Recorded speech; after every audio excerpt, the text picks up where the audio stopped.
Welcome back to my studio. Today I'd like to continue our look at pencils. We're going to use something a little different today. We're going to use watercolor pencils. I have here a set of the Faber-Castell Albert Dürer pencil set. So they're watercolor pencils, part of the same family as the polychromos. We're going to give these a try.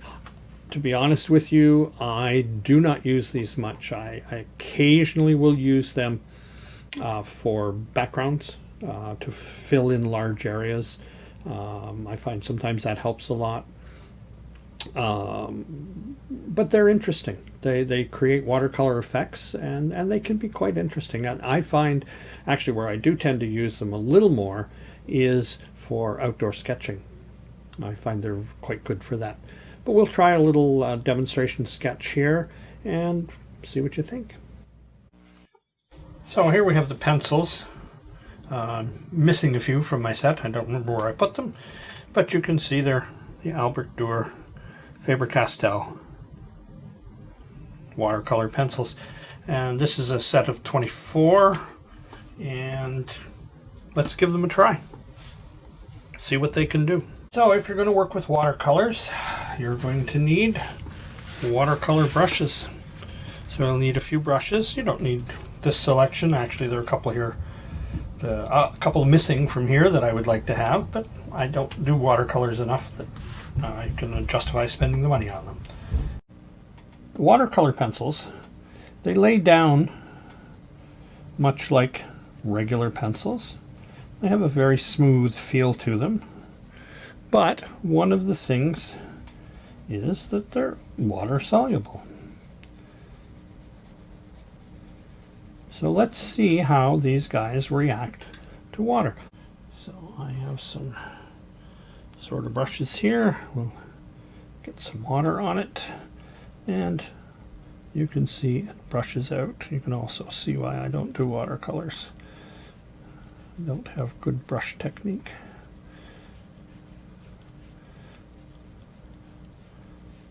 But that does make a nice watercolor effect,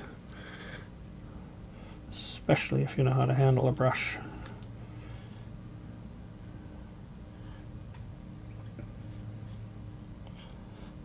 Now, one of the things that you can do is once that's dry, I'll show you what the other thing you can do is.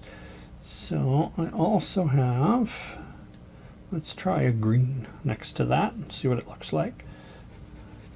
Okay, so you can lay it down dry.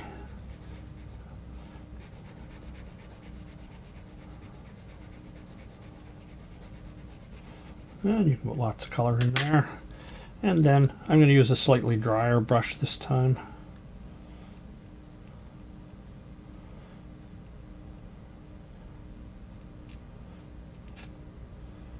Okay.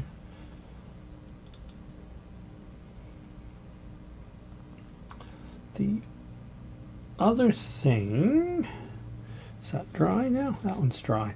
So the other thing now is I can go back in with the dry brush or the dry pencil and add color to it. And this tends to be the way that I have used these. End up working on a sheet of watercolor paper, you stretch it out, and then very quickly you can establish your values and a nice, smooth, even background without too much of the paper white showing through. And you can just build on that the way you would normally.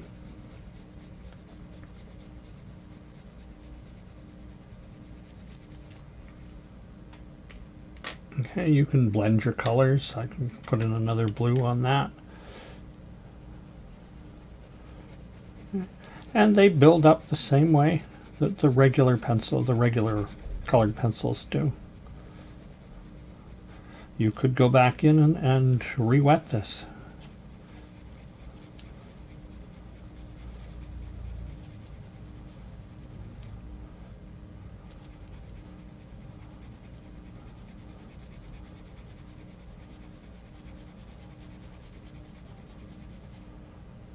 You can lay the blue over the green.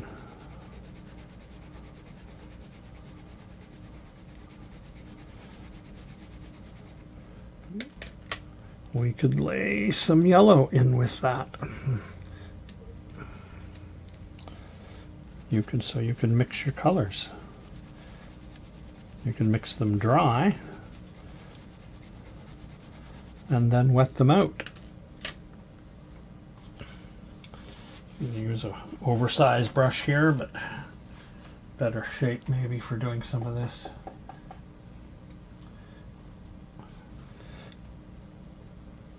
So you can create your own greens, you can brush that out. Okay, same with the blue.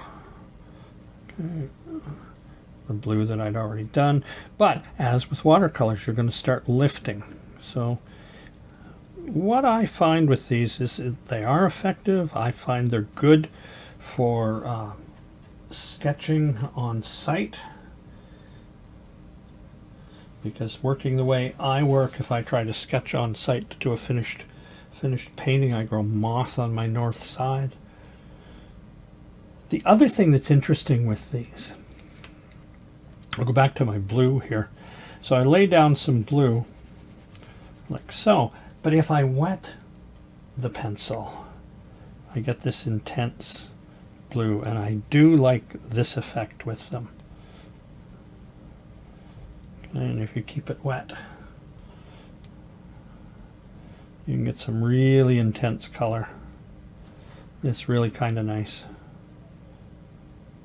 And then it'll dry out. So you can mix the two styles if you like to create a variety of effects. Let's try an ochre. Okay, so again, there you're getting the golden color. I'm going to dip it in some water, and you'll see it goes quite a bit brighter.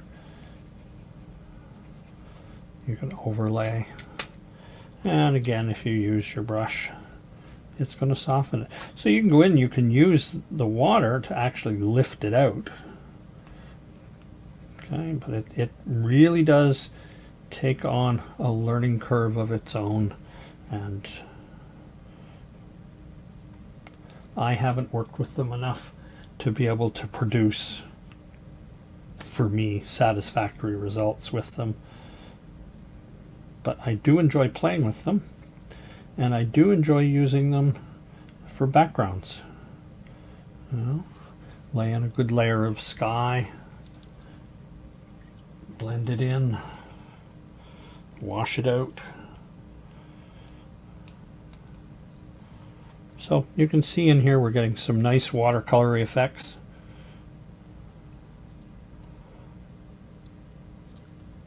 So there you go. Watercolor pencils. A nice alternative.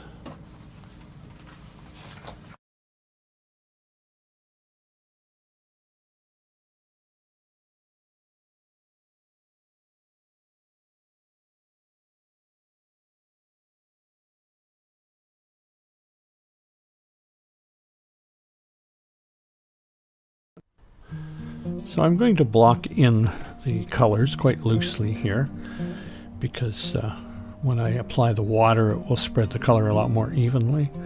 So I'm roughing in the house, or the buildings, the trees, and here I'm just trying to lay in the main colors. I'll come back and restate and redefine things after I've put on a wash, laying in the shadows of the snow.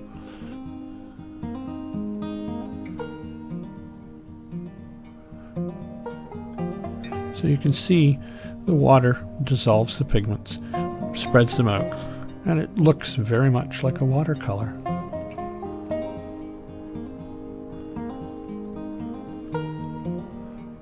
Please forgive my drawing and whatnot here. I don't work with brushes well, but it's fun. It creates some very interesting effects. And as I mentioned earlier, I do sometimes use this for sketching in the field. because if I try to do it with my normal pencil technique, I'd grow moss on my north side. So here I am just redefining the edges, putting in the background trees,